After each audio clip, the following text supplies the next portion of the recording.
Hello, everyone. I'm Scott O'Malonic, the editor-in-chief of Inc. Welcome to Business Reboot today. Today we have the management guru, Daniel Pink. Daniel is the author of 6 books on business and behavior, crucially, including the long-running New York Times bestsellers, When, A Whole New Mind, and Drive, and To Sell is Human, and Freelance Nation, and what is, I presume, still the only manga-based business book in existence, The Adventures of Johnny Bunko. Daniel has been a host and executive producer of Crowd Control, a television show on the National Geographic Channel about human behavior. He has been in Inc. and appeared for Inc. at events. He's a contributing editor to our sister publication, Fast Company. His articles have also appeared in the New York Times, the Harvard Business Review, the New Republic, Slate, anywhere that sort of matters, right? And just this last year, to prove that he's still on top of his game, he was named to the, given the 6th most influential management thinker in the world title by the London-based Thinkers 50. That's the 6th most influential management thinker in the world. Before that, Dan worked in several positions in government and politics, including having been a speechwriter for Vice President Al Gore.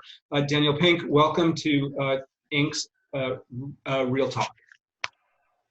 Scott, thanks for having me. It's good to be here. I appreciate you taking the time out of what for a lot of people is a crazy time, and I don't doubt that's any different for you as a person or as a management guru. Is it okay that I called you a management guru? I'm on the fence on that one. Yeah, but you can just call me a writer. As you can tell, I'm in my office, which is the garage behind my refurbished garage behind my house. So, so I just basically sit around and write and read all day, okay. And very rare, and as you can see, very rarely clean. It makes you look smart. All those books, right? Yeah. Yeah, I think it does. So let's get right into this. This was a conversation we had here at Inc. that I think relates to your book, When, essentially where you say timing is everything.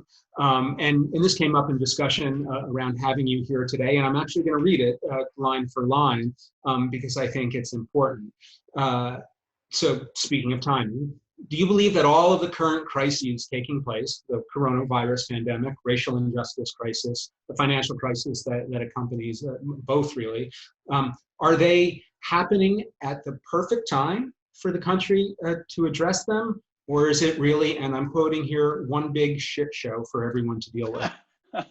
I think that the answer to that question, Scott, is yes. I don't think it's so much an either or. I do think that there actually is a silver lining to all of these things happening at once, because it makes them unavoidable. We can't just turn away. We can't just whistle past them. On the other hand, it is, to use, a management guru term, a ginormous shitstorm at the same time. And so I think that the way anybody confronts a situation like this is to look at it as transparently and in an unvarnished way as possible, and know what we have to confront.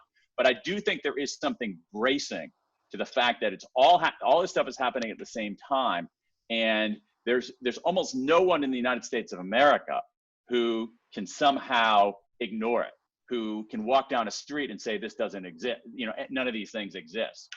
I think that all of us are touched by this, in our own family lives, and at the very, very most remote, by one degree of separation to another person. So I think that's quite true, obviously, and particularly the personal confrontation with it. And I am wondering, to speak to one of your other books on motivation, when does something like this, when is something like this galvanizing and appropriately so, and how do you make it so, maybe? And at what point, or maybe it's how do you avoid becoming overwhelmed by what you're experiencing? Because I think in my experience, there are days when the gym and the cocktail don't cut it, right? It feels totally so much more than that. Totally. Yeah, I think it's great. I think that that sense of being overwhelmed is real, is widespread. It is endemic, and it's perfectly appropriate. Because if I had said to you, Scott, or to anybody who's listening in on this, let's say we were doing this on June 24th of last year, and I said to you, a year from now, here's what's going to be going on in America.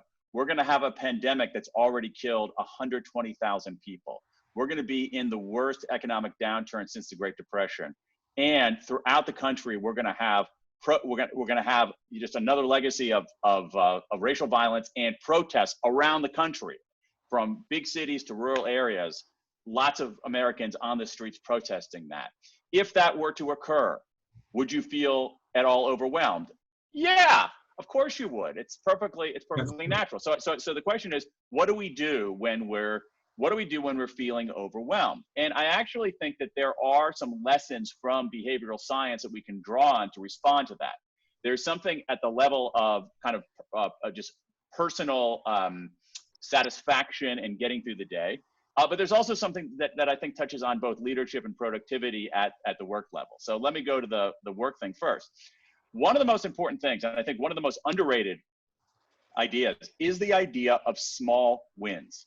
A lot of times, I think, Scott, I mean, you and I remember there's this, it's even existing today, this fascination, this love for things like big, hairy, audacious goals. I'm going back to the 90s now, or moonshots or things like that.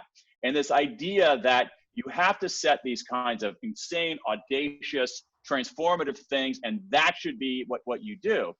And the truth of the matter is that there's relatively little evidence of that when you look at how people perform well and how organizations change. And what's been systematically undervalued, I think, is the advantage of small wins. And so when you're feeling overwhelmed, don't say, oh my God, pandemic, racial crisis, economic downturn, what can I do to surmount these things? On your own, by yourself, you can't. What you have to, but in some ways that's the wrong question. You have to say, what is one small thing I can do today in my own realm, as a leader, as a contributor? What's one small thing I can do right now to make a little progress? And the truth is that we knew this from the research of Carl Weick from 20 or 30 years ago. We know this from the research of Teresa Mobile at Harvard Business School, who has found that the single biggest day-to-day motivator on the job is making progress and meaningful work. So when we're feeling overwhelmed at the business level, go for small wins. I really think that's essential. How do you differentiate between, as a leader, right? And we have many business leaders here today watching this webinar. How do you differentiate from the small win that is actually going to add up to meaningful, and busy work, another Xbox check, another box checked on the to-do list? Yeah, I think that's a really great question. And I think what you have to do is, this goes back to some of the research that behavioral scientists have done for 50 years on motivation and what motivates us. And what we know, we can get to what really leads to enduring motivation is, paying people well, paying people fairly, and then three things: autonomy, mastery, and purpose. So autonomy is a sense of self-direction. Mastery is getting better at something that matters, making progress. And finally, there's purpose. And I think what you have to do is you have to have, if you're going to get those small wins, as you're saying, have to be in the service of something. And so this is where I think organizations, where leaders have to really step up. They need to be able to connect what someone is doing on a daily basis to an ultimate purpose. Now, that ultimate purpose doesn't necessarily have to be these big transcendent purposes like solving the climate crisis or making America anti-racist. Those are good, okay? And the science is clear that those are motivators. But it could be connecting what I'm doing today to, for many places, keeping the company afloat. It could be what you did today helped us get this update of our product out the door in a way that was really important. And maybe our product isn't solving the climate crisis or feeding the hungry. And so so when we think about autonomy, mastery, and purpose, they all work together. And so making progress without a purpose is essentially busy work, or it's like me playing on my phone video golf, right? Oh wow, I did that course, and I shot a 70. That's awesome. It has zero meaning, so it's not really a small win. It's really more like it's like more like a small indulgence. So so small wins in the service of something, and I think it's important for leaders to bring that something to the surface. If you're working on your own, as I am, and as I'm sure many of the people who are tuning in here, you actually have to bring that to the surface. You have to bring that to the surface yourself, and there's some ways to do that. If we want to talk about that. Yeah, absolutely. I would love. Yeah, I mean, it's relatively simple. I'll be, again, I think, Scott, one of the things that's cool about this moment, especially when we're talking to people via, so many people via Zoom, so many people who have the luxury to continue working via computer at home. What you're seeing is, I think, a relatively unvarnished look at people's lives. I mean, I'm wearing a collared shirt today because I knew I was going to be talking to you. But beyond that, like, this is my daily life at work. And so I'll show you something that I've done. And I just in the interest of just transparency and disclosure and all that, I have felt overwhelmed myself these past 100 days, to the point where I felt so overwhelmed that for the first time, and I've been working for myself for 20 years, I sought out a coach, saying, you know what, I need someone to help me think this through, help me figure out my priorities and so forth. It wasn't like a terrible kind of descent into bad feeling or anything like that. It was just a sense of saying, I don't have a sense of where I am. I'm feeling a little overwhelmed. And one of the things that the coach who I worked with helped me on was that sense of purpose. So this is getting us back to the idea of small wins plus purpose. So one of the things here, let's be super transparent here. So we don't need to talk about this, but I'm working on a new book. All right. And I was struggling on working on that new book. And one of the things that in working with this coach that I discovered in that when working on this new book is that I didn't have a clear enough sense of purpose about the book. Not what the book was about. I was very clear on that, but what the purpose of it was. Like, what's it going to contribute to the world? And so what I did is I actually wrote out essentially a purpose statement, a mission statement for this book. And it's literally 2 sentences, and I have it posted. I'll show you. We'll move my camera here a little bit. Welcome to my office, everybody. Welcome to my office. Welcome to my office. If you can see right there, yeah, I have that posted. I'd rather not read it right now. But I have that posted. And so what that does for me is that it actually brings the sense of purpose to the surface. If I'm feeling struggle, I can go here and say, oh yeah, got it. And so that's just a small, so you get the idea then. Bring purpose to the surface, connect it to a small win. Yeah, and people can remind themselves of what their purpose is as an individual or as a brand or a business repeatedly, and go back to that touchstone. It's 2 things. It's actually, I think it's 2 things. It's that definitely, Scott. But the other thing is simply the act of saying, what's the purpose of this? Is it self-clarifying? And as a writer, and all the writers you have, all the writers you have at Inc., sometimes you actually don't know what you think until you start writing something. And so the very act of saying, what is the purpose of what I'm doing? Mm-hmm. Writing that out is itself clarifying. That exercise is helpful. And then putting it here as I've done, that is I hate to use this cliche. It's a cliche, especially among leadership and management when you're talking about navigation, but that's like a North Star, even though it's actually on the south side of the office. Okay, we'll let it be the North Star. It seems to me that when you think about autonomy, mastery, and purpose, is actually a gift that leaders have for dealing with their employees, right? And particularly now. So someone from our audience, Constance Clark, asked, how do you motivate your team when you've had to lay people off, or you've asked them to take pay cuts, when you can tell them honestly, you don't know if I'm going to be able to continue to hire you. And it seems that this is, a more fruitful way of having the conversation. I think that's right. And to Constance's question, I think it reveals something even bigger. Other people have made this argument before, but one of the things this moment is doing, I think, is not so much changing everything. Okay, I think we oversell the idea this changes everything. But I do think there's a lot of evidence that what's happening right now, what's been happening over the last 100 days, will continue to accelerate things that were already underway. And I think one of the things that it's accelerating is the importance of transparency, both as an inevitability in a world where things are more transparent, but also as something that is strategically useful. And it marries like essentially doing the right thing and being strategically useful. And so when companies, I think that the key for companies that are facing layoffs, that have had layoffs, is to be as open and transparent as you possibly can. There's no room for BS here.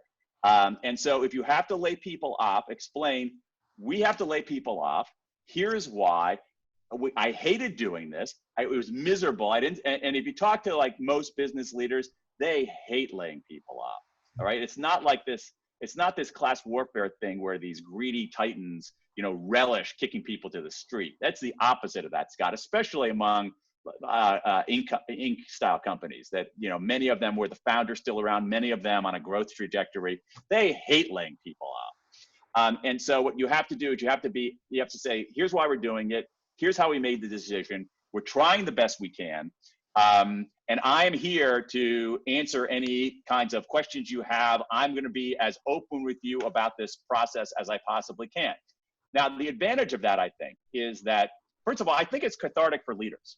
Okay. So, because anytime, and there's some interesting research, can't think what the guy's name is, Slepian, something like that. There's a guy who's done some good academic research on secrets and why people keep secrets and how people keep secrets. And one of the things that he's found is that secrets are burdensome. All right. Secrets are like carrying, I know some people who will work out and they'll wear like a 20-pound vest. Okay. And because it's like, okay, I'll go for a run in a 20-pound vest and that's going to make it harder to run. Therefore, secrecy is like a 20-pound vest. So for leaders, like not having to conceal stuff is itself cathartic. The other thing is that when companies operate in an opaque, or any organization, when any organization operates in an opaque way, the people in that organization don't just accept the opacity. All right. When you close the curtains and have when you close the curtains on everybody else, it's not as if the people out there say, oh, you closed the curtains, I don't care about this anymore. It's the opposite. They say, oh my God, she closed the curtains. What's going on behind those closed curtains? And my experience is that 9 times out of 10, what people imagine is going on behind the closed curtains is always worse and more nefarious than what's really going on. So my view is like, open the frickin' curtains. And I think that and with the various other kinds of factors, Scott, that and you guys have covered this on things like salary transparency and whatnot. But again, I think that circling back, the answer to Constance's questions is, hey, it's really tough. So be open about how tough it is for you as a leader to fire people. Be open about how unpleasant the situation is for everybody. If there is uncertainty, acknowledge the uncertainty rather than try to offer false certainty. And, and just keep those, and I think probably increase the cadence of communications with people. So don't go dark and silent for long periods of time, because people will infer from that something bad is happening. So communication and more of it. I think a lot of this on both sides of that equation, ask that we be our best selves, right? In communicating that information, in taking it in and what it means for me, selfishly or not selfishly with respect to my colleagues. Right. How do we create an environment where that transparency, the consistent communication actually results in a better environment when, particularly in times of stress, we cannot be our best selves. Right. It's another really important point. And I think that the moments like these, it's up for grabs about, whether we're going to go with the better angels of our nature or with the less noble angels of our nature. Now, I think that's one of the things that's pretty remarkable about what's happening right now writ large is that in general, people are doing the right thing. Okay, so if you look, so again, let's go back. One of the, so as you know, I wrote this book on timing, and I'm working on some other research that involves, in a sense, kind of like mental time travel. So I'm sort of, that's very like top of mind to me. So let's go do some mental time travel. Go back 7 months. What's today? Yeah, go back 6 months. All right, so it's Christmas of 2020, and I said to you, here's what's going to happen in like a couple of months. Governors and mayors are going to ask people to close up their businesses, shut down their restaurants, and everybody to stay at home for a couple of months. And we're not going to enforce that by putting military officers and National Guard on the street to arrest people who violate that. We're just going to ask people to do that for the good of themselves and the good of their neighbors. And you got incredible compliance on that. I mean, it's kind of remarkable. It's like, at some level, the people who are flouting that are a less interesting story than the vast majority of people who are following that. Why? Because in general, I do think people want to do the right thing. So to your point is, how do you put people in situations where they can do the right thing? Now, some of that has to do with, again, I'm going to give, this might be a somewhat hackneyed answer, but a lot of it has to do with leadership. If you're in an organization, how does the boss deal with this? Is the boss listening to the better angels of her nature, or is the boss taking the low road? And I think that there's a very interesting book that just came out by Rutger Bregman called Humankind, A Hopeful History. And one of the things that he says is that our premise about human beings and human nature is wrong. We think that it's human nature to listen to the depth, I reminded of those like Looney Tunes cartoons where it's like there's an angel on one shoulder and there's a devil on the other shoulder. And we think that nobody even listens to the angel, that the angel can't even climb to my shoulder, that it's a devil and the devil has like a partner and that's all we listen to. When in fact, Bregman says in his book, through a whole range of really interesting studies of evolution and history and whatnot, that actually people listen to the angel much more than we give them credit for. And so if you assume good things, if you start with the premise that people want to do the right thing and you act as a good role model and you espouse values that you live up to, then I think you have a fighting chance. Okay, I'm reminded of the fact that, we essentially arrived at where we are today, if we can set aside the crises, by being social creatures and collaborative animals and working together, right? And if you sort of buy into evolutionary theory, with that in mind, how do you see the current crisis where we are so now separated from each other, impacting our ability to work together? There is, and I have to say, I've been guilty of this, where the shorthand communication of email or text or something can come across as much, it's much easier to be, rude, or it can come across rude when you don't mean to. So like, let's talk a little bit about the impact of that and how we mitigate some of the isolationist aspects of our current environment when we're so social to begin with. Yeah, I think it's really hard. I think that's going to be, I think that's going to be something we're going to have to reckon with. And you see it now a little bit in, you saw it already in some of the very disturbing numbers in the United States about the problem of loneliness, which is something that we haven't actually faced. And when we're socially, and here, again, let me speak from my experience. Okay, so I have been, as I said, I've been working at home for 20 years. I'm an introverted guy, so I have been like socially distancing for 50 years. Okay, so this is not like a wildly different way of living for me personally. And I'm fortunate enough that I can do my work in my office. I'm not, working in a grocery store. I'm not a paramedic or anything like that. And I'm feeling really isolated. I can't I can't come to an Inc. event in person and meet you in person and like see guests in person. I can't go out to lunch with people. I can't have people come over to my house. I have in my office, one reason I had this office in the garage is that I can have people at a separate door. There's chairs. I have people in my office all the time sitting in those chairs. No one's come into this office but me for, and my wife and kids every once in a while for 100 days. So I think it's really, really, really hard. And I don't have a great solution for that because we are meant to interact face to face. I think that we can offer crutches that can help us hobble our way there. And you see that being happening in a self-organized way. So for all of the kind of it's for a parodist, these Zoom cocktail hours are, forgive the cliche, fish in a barrel. Okay, yeah. So these people having Zoom cocktail hours, but why? But that is telling us something. That is telling us something. People having game nights via Zoom with their friends and family.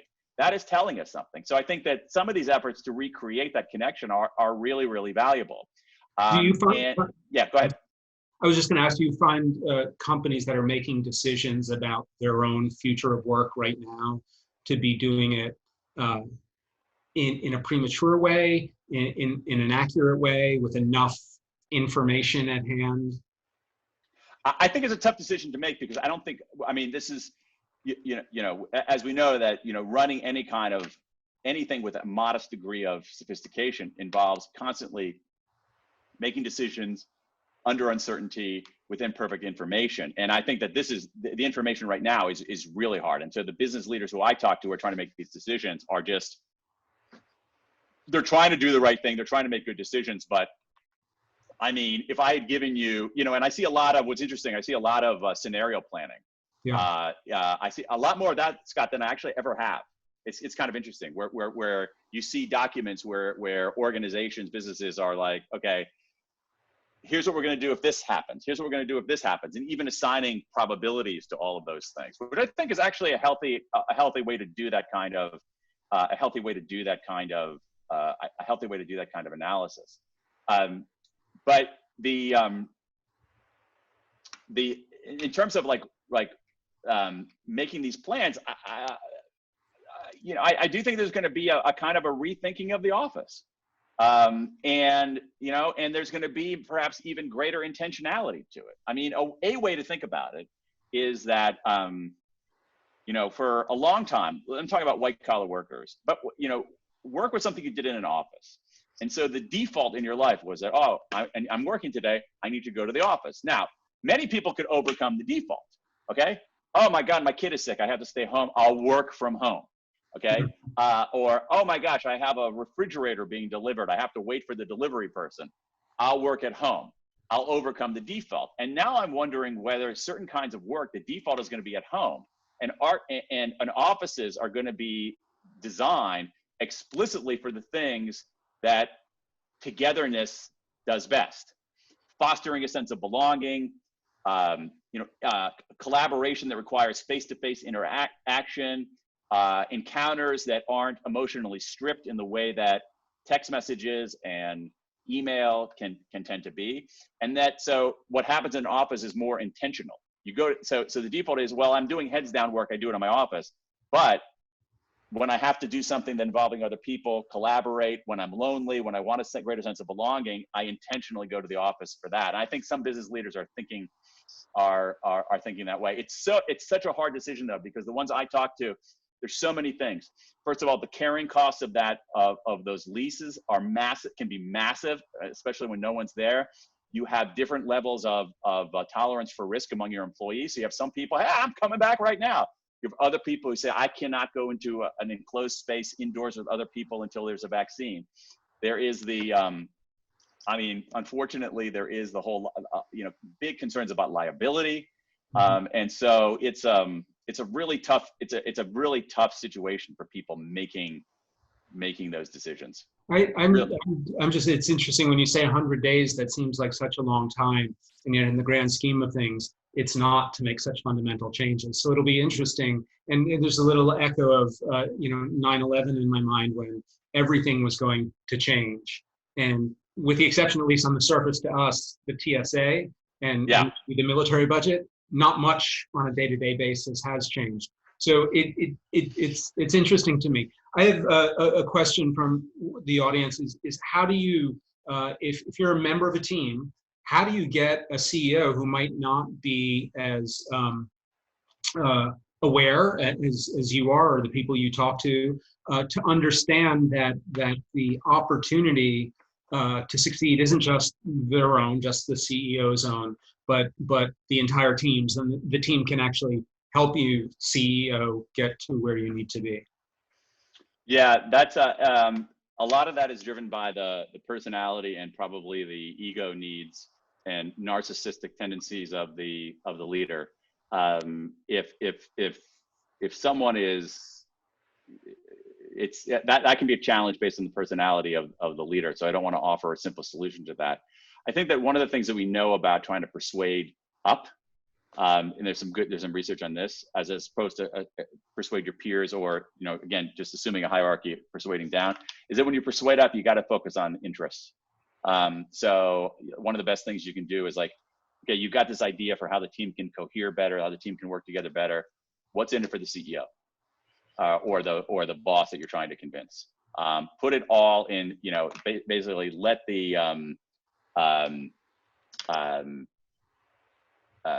you know, it's like journal. Like, don't bury the lead. The lead should always be, this is going to make your life easier. This is going to make your life better. And again, I don't want to sound glib, but I am convinced that most bosses put their people into two categories.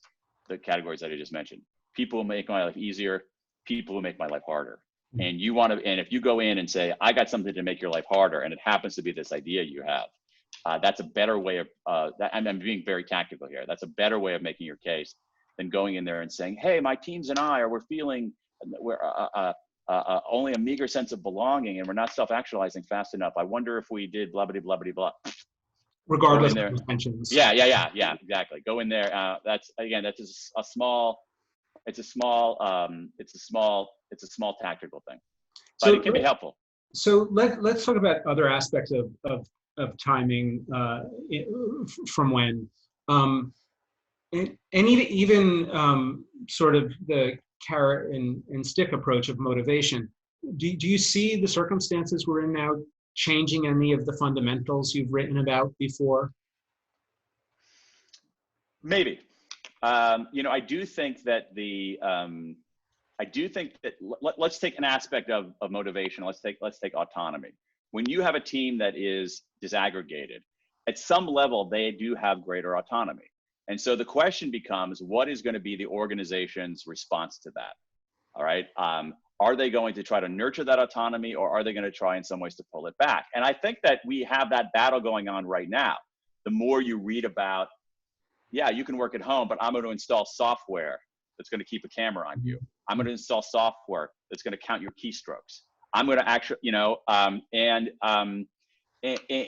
so the way to understand that is the way to understand autonomy in some ways is to understand precisely that, which is the opposite. What's the opposite? Like, one thing that I do is to try to understand a concept is say, what's the opposite of this concept?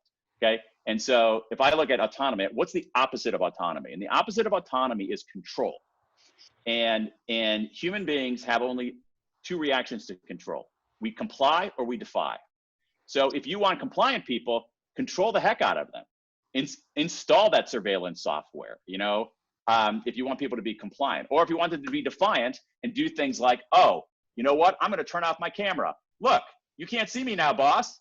You know, you want them to be defiant, try to control them. But if you want them to be engaged, what you have to do is you have to actually nurture that autonomy. And you have to get out of your head the idea that people do their best work under conditions of control. That's just fundamentally, empirically not true. Now, there's certain circumstances where you want people to be compliant. You're working at a nuclear reactor, okay? Or you're a surgeon. You're in a surgical theater and you have a checklist of 17 things you have to do. You don't want people saying, oh, I'm not in the mood to do steps 13 and 16 today. I think I'm going to skip them. No, you want compliance in air traffic. You want compliance in certain kinds of realms, but in general. And when you look at, again, I'm just thinking about the ink companies.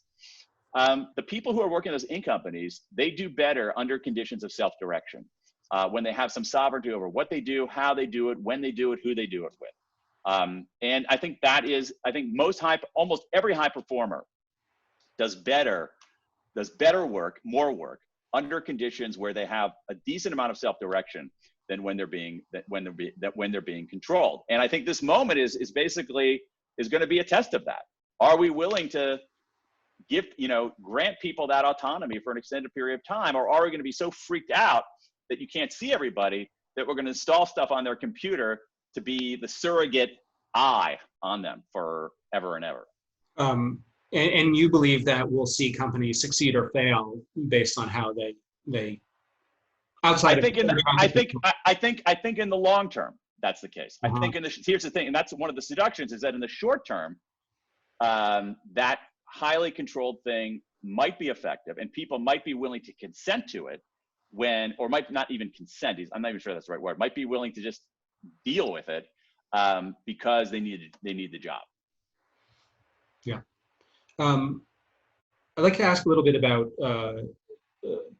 communication toward your customer. So the people who run businesses that are listening to us, the founders, how they feel their marketing has had to fundamentally change with respect to awareness of racial issues, awareness Absolutely. of people being ill. How should we think about engaging with our customer at a time like this? This is a question from John Michael, who, we want them to know they're appreciated. We don't want them to think they're pressured. We do need to make sales once in a while. Yeah. Again, I don't think it's a lot of it is context dependent, and again, I don't want to sound, I want to just sort of empathize for how hard this is, but there's a lot to be said for listening more and talking less. A lot of times when we go to our customers, we just we talk at them the whole time. And I think that it's worth reaching out to your customers, especially your most important customers, and say, how's it going? How are you doing? What are things like for you right now? What is really, again, it's a cliche, what's keeping you up at night? And I think that listening and actually listening, not listening as like a Trojan horse not listening in the sense like, oh, I'll wait for 15 minutes before I make my pitch, but actually listening, and hitting, just dealing with people on that fundamental human to human level. I found that people are, again, it's interesting, Scott, it goes back to one of your earlier questions. If you assume, for most people, if you assume basically people want to do the right thing and they have good intent, I think that is, I think that you will be rewarded for that. I don't think everybody's like that, but if you start with that, I think it's a better starting point than the starting point of saying, oh man, everybody's out to screw me. I better be watch out all the time. I think some people are obviously unscrupulous and not good people, and you need to be wary of them. But start with the assumption that they aren't, and let them disprove that positive assumption, rather than start with a negative assumption and make them work to prove to you that they're just like you and that they're decent human beings. You can only be pleasantly surprised in that. Right. And I see a lot of, it's anecdotal, so I don't know about that, but I see a lot of, I see some anecdotal behavior about people, landlords not being, like, at least for now, early on, a little bit understanding, whether it's commercial landlords or residential landlords, a little bit understanding about where people are, suppliers, a little bit understanding of where people are, even individual consumers being, a little bit more understanding where businesses are. I don't think that is something, I don't think that's sort of social emotional credit line is forever, but I think it's there right now. Yeah, no, I'm mindful of having a conversation with the financial expert Gene Chatsky about when the opportunity to advance money to somebody that you're going to engage with or interact with at some point, and particularly with respect to small businesses, if you're able to do it, is a nice thing. The question is, how long does it? Does that generosity last? And I would say this sort of gets back a little bit to one of our previous questions, but the lasting part of so change fatigue, right, happens. There's no question. We acknowledged that early on, but one of the things we really didn't address, I think, well enough, and that Will Matthews is asking is, as business leaders, how do we find places of comfort for our employees? Is it just sort of the autonomy and purpose, or is there more to it than that? Are there other things we can do than that? I think there are some other things. Again, and again, there's also individual variance too, because different employees need different things. Everybody, yeah. But I think that there are two things that I've come around on a little bit in the last few years, looking at the evidence and just sort of thinking through organizations a little bit more. One of them is the sense of belonging. And how important that is just to well-being, but also to productivity. And I think that these the protests over racial equity that are happening right now are raising some profound questions about belonging. And I think especially for a lot of white people, I think are shocked at the sense that many Black people don't feel that sense of belonging in an organization, even in a country. And so I think that leaders who take belonging, the sense of this idea of belonging seriously, who don't think of it as a nicety, who don't think of it as a soft, who don't think of it as a veneer, but say human beings need a sense of belonging, and not everybody feels that. So what can I do to, in my word and deed, to establish that sense of belonging? Adjacent to that is the concept, it's a concept from Amy Edmondson at Harvard Business School. I mean, Inc. has covered this as well, is of psychological safety, which is people, and they're related, people need to feel a sense of psychological safety, especially now. People always need a sense of psychological safety, meaning that I'm not going to be laughed at if I come up with an idea. I'm not going to be slammed for the idea if people don't agree with it. I can speak in my own voice without fear and so forth. And so establishing that, and now I think that psychological safety includes an element of physical safety too. Mm-hmm. So I'm not going to be endangered going into my workplace. I mean, I think about what is it like to work in a grocery store right now. I mean, I can't imagine grocery store workers not feeling a sense of dull, if not extreme terror, both psychologically and physically. And so there's a bit of a difference between, they didn't sign up to work in an ICU, right? they signed up to work at the giant that is 200 meters that direction from me. Yeah. And also again, I think the other thing that we're forced to reckon with at a policy level, at a national policy level, but also at a sort of business organization policy level, is a lot of people, again, I sound like an idiot saying this, but a lot of people in this country aren't paid enough. Like they're paid way too little for the work that they're doing. There was a great story in the Washington Post yesterday on the front page, with the first person account of a paramedic in New York. I felt naive. I was stunned at how little this guy made. This guy is racing from place to place, trying to resuscitate people. He has buried some of his colleagues who've caught COVID, and he's making $45,000 a year. Mm-hmm. And so that's just crazy. So we've always had a tendency to pay the most important people in our society the least, or the ones we rely on the most. I'll see you and raise you on that one. I think there's a tendency to force people of less power into positions that are doing things for people who have power, and actually arranging things so that they sort of stay in place, don't complain, and have just enough that they're not revolting. And you might even suggest that those people have a level of empathy to go into those roles to begin with that allows them to be taken advantage of in that way, right? Well, I mean, it's an interesting question, because there's a level of empathy. There's also just a level of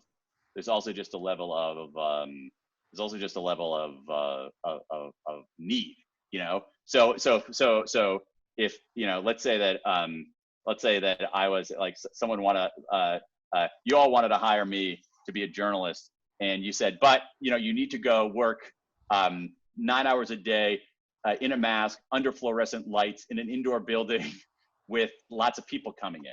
All right. I might say, screw you. I'll just go, listen, I'll write advertising copy rather than, you know, do this thing. Whereas folks working in grocery stores don't necessarily have that, alternative. They lack, you know, they lack some significant bargaining power. Someone in the audience, I just have to interrupt. I'm sorry. Someone in the audience pointed out that you've talked often in the past about pay not being a motivator, money not being the best motivator, but there's a difference, right? There's the motivation of security, and then there's what comes above that. Okay, so I'm glad they raised that. So there's a head fake here in a lot of what here's what the research says. Okay, there's a certain kind of motivator we use in organizations. Psychologists call it a controlling contingent motivator. All right, I like to call it an if-then reward. All right, here's what the big idea in the research from Drive and other stuff, and that Edward Deci and Richard Ryan and others have done over the years, is about if-then rewards. If-then rewards are great for simple tasks for short time horizons. They work really well. Why? We love rewards. Okay, human beings love rewards. People are intrinsically motivated. They do their best work under intrinsic motivation. That is true. But it's also true that people love rewards. So you dangle a reward in front of somebody, you've got their attention in this very focused, direct way. That's great if the task is simple and has a short time horizon. However, if-then rewards are less effective for more complex tasks with longer time horizons. Why? Because if-then rewards get us to look like this, and for complex tasks, you want to have a more expansive view. You want to be able to sustain the energy for over a longer period of time. So the research doesn't say that money matters. Money doesn't matter. The research says that contingent rewards, especially money, for complex long-term tasks are not effective. And instead, what you should do is that the best use of money in many cases is to pay people enough to take the issue of money off the table. So people are focused on the work rather than on the money. And so what you have here with certain kinds of work, listen, the federal minimum wage in this country is at $7.25 an hour. That's ridiculous. Come on. I mean, that's obscene. And so, you know, so yeah, money matters. Money matters as a threshold motivator. And the most important area where money matters, whether it's the folks who work at my giant grocery, capital G, it's not like the grocery store is gargantuan. The trade name is giant. The folks who work at my local giant, or any of us, the most important thing that we know from lots and lots of research is fairness. Human beings are exquisitely attuned to the norm of fairness. So if you violate the norm of fairness, it's over for you. So what's happening here is, like, if you have somebody working at that grocery store, putting their lives in danger, and let's say that we have a higher minimum wage here in the District of Columbia, but let's say that some of the folks there are making $14, $15 an hour. But if they got a job doing something else that paid $17 an hour, they're out of there. Because why should you put yourself in danger when you can make more money doing something else? So money is a motivator, okay? People need money. The idea that people don't care about money is foolish. But when it comes to motivation in organizations, it's really a threshold motivator. It's a threshold motivator. You gotta pay people fairly. If you violate the norm of fairness, you're toast. So let's roll this into a question from the audience about someone who's having trouble getting people to return to work who are on unemployment right now, because there's fair equivalency between the two, right? That's a really, I mean, I think it's a very, very interesting question, but here's the thing. Why is unemployment, the idea that unemployment checks are giving people more money than paychecks strikes me as a sign of a society that is a little messed up. Because it's not like these unemployment checks are that generous. What it's a sign of is that the wages are so profoundly low. And so to me, that is a problem of equity in so fairness inside of organizations. It's also a threat. And here's the thing, Scott, it's also a threat to the long-term sustainability of a market economy, right? Market economies, it's very short-sighted to say we're going to actually kind of, if the whole economy, I don't think this is the case, but if your business model is built entirely on keeping a ceiling on wages, then I think it's a not very sustainable.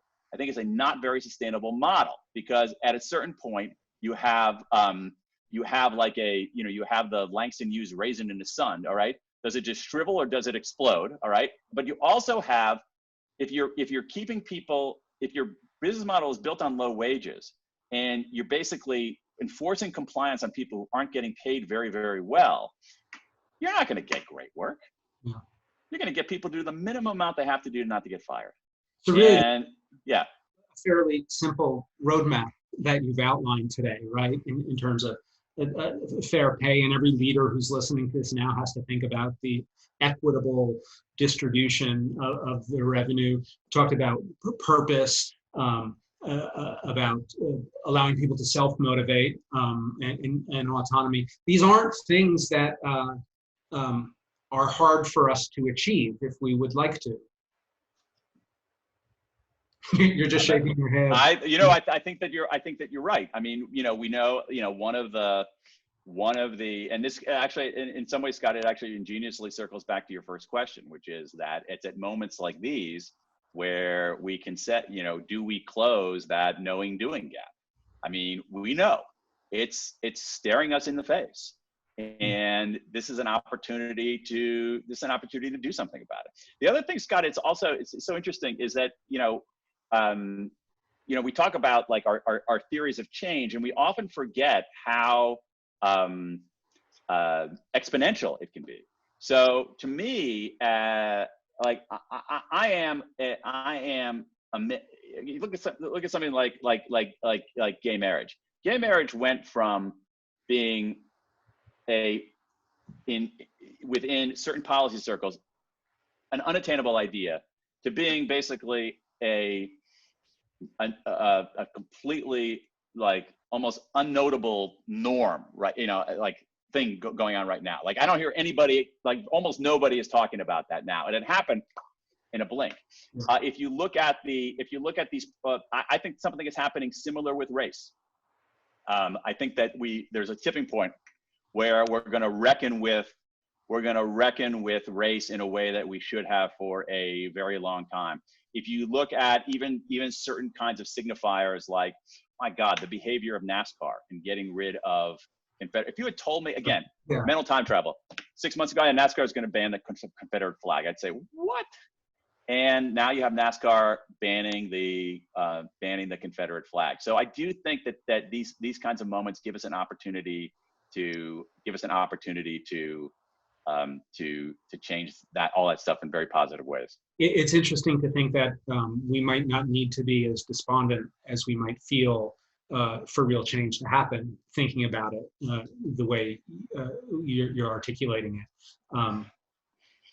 And that I think that's right. I mean, one of the things, it's like, I mean, again, I don't want to empty the room a few minutes before we're done, but an analogy, I think, is an analogy between Newtonian physics and quantum physics. That one of the things about quantum physics is that two things that seem to be simultaneously antithetical can be true at the same time. And so I think, is this a time of extraordinary peril? Yes. Is this a time of extraordinary opportunity? Yes. Should we be worried out of our minds about this pandemic and about where the economy is going and whether all these small businesses are going to come back? That terrifies me. Are we hopeful that this could be a reset that puts this country on a more promising growth trajectory, more inclusive growth, better businesses, more productive businesses, more lucrative businesses? I'm hopeful about that at the same time. That's a terrific ending message, except I'm not going to let you end on that. One more. And that is just to go back to the North Star on the south Oh, side yeah. of your office. You don't have to read it still, but that represents your next book that I just wanted you to tell us a little bit about. Well, thanks. Yeah, sure. So I'm working on a book about regret, and what people regret and why they regret it. Because I think that if we understand, I think we've gone a little bit too far in the realm of like positive thinking, and that some of these negative emotions like regret can be very useful. And if you look at what people regret, it's fascinating because it offers essentially a photographic negative of the good life. And I'm actually out doing some research right now on worldregretsurvey.com, where I am collecting regrets from, at this point already, thousands and thousands of people around the world, just asking them what's a life regret that they have in the hope of trying to make sense of this massive collection of regrets. If you go to the site, it's actually kind of cool. You can, the database feeds a map. So it's totally anonymous too. So you can say, oh, what do people in Minnesota regret? What do people in Wisconsin regret? What do people in Bangladesh regret? So it's kind of cool. I would do it right now, but I'm afraid I would like bring down the whole system by inputting too much. Yeah, well, you only get one. It was a limited space. You can keep coming back though. Publication date? Or not yet. Not yet. No. Probably next year. Next year.